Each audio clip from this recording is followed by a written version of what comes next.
Here are all the topics covered in the US pressure groups revision video. This video will focus on the methods used by pressure groups, looking exclusively at lobbying. Due to the way that US government operates, there are many different areas for pressure groups to access, and therefore have some degree of influence. There are 50 state governments and legislators, in addition to federal government, along with Congress and the Supreme Court. Pressure groups can choose to work at either state or local level, as well as both. They may also choose to target the executive, the legislative, or the judiciary branch, or all three.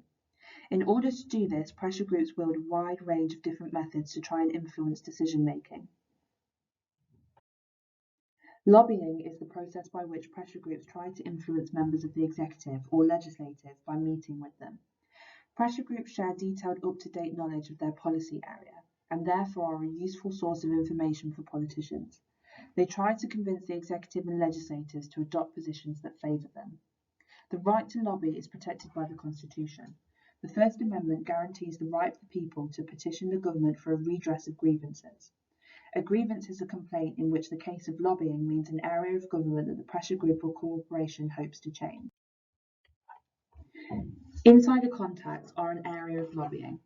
Many pressure groups have offices in Washington, D.C. that allow them to access the federal government and Congress. They develop relationships with members of Congress who might be persuaded to introduce or support legislation that would help their cause. They also meet with key government officials connected to their policy area, including cabinet officers and senior figures in federal agencies. Representatives from investment banks, JP Morgan and Goldman Sachs, had over 350 meetings with the federal agencies from 2010 to 2012, as the agencies were writing regulations for the banking sector in response to the recent financial crisis. Building relationships with the staff of important players in Congress or the White House can also be a way to win influence, as they may be able to convince their bosses. Some pressure groups have offices in other US states to allow them to carry out the same kind of work at a state level. Then we have professional lobbyists. Pressure groups with sufficient financial resources often use professional lobbying firms. In 2019, more than $3.47 billion was spent on federal lobbying. Spending is generally concentrated on the key political issues of the day.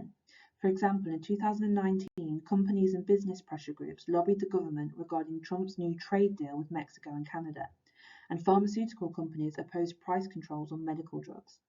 In 2010, the highest value lobbying year on record, much of the $3.51 billion spent was by healthcare companies and groups on an attempt to influence the format of Obama's Affordable Care Act. There is evidence that lobbying is effective. One study estimated that lobbying spending by US corporate groups led to a $90 million subsidies for businesses. We then have the revolving door syndrome. Lobbying firms try to hire lobbyists who have previously worked within the executive branch or Congress. This allows the firm to take advantage of ready-made contacts within the executive or the legislative. Lobbyists may return to political roles at a later stage in their career. This rotation of personnel between government and lobbying firms is known as the revolving door syndrome. An example of a high-profile revolver is lawyer Eugene Scala, who became the Secretary of Labor in 2019.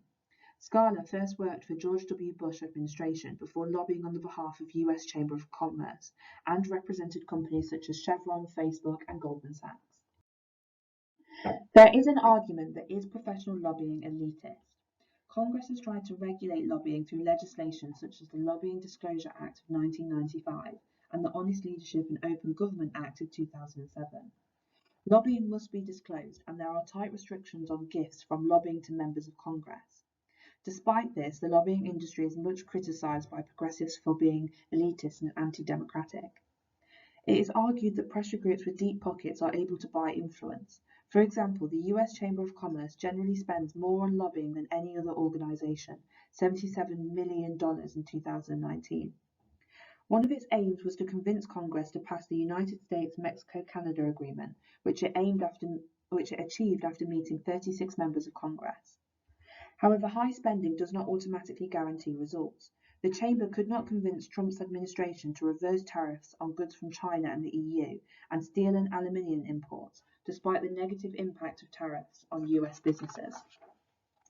During the 2016 presidential election, Trump used populist rhetoric to speak repeatedly about the need to drain the swamp in Washington, D.C. Once president, he did not show any inclination to drain the swamp of lobbyists.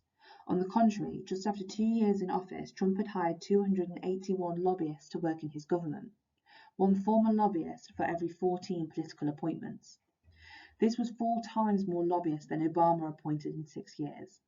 Trump also had close ties to a number of practicing professional lobbyists, allowing them access to his administration.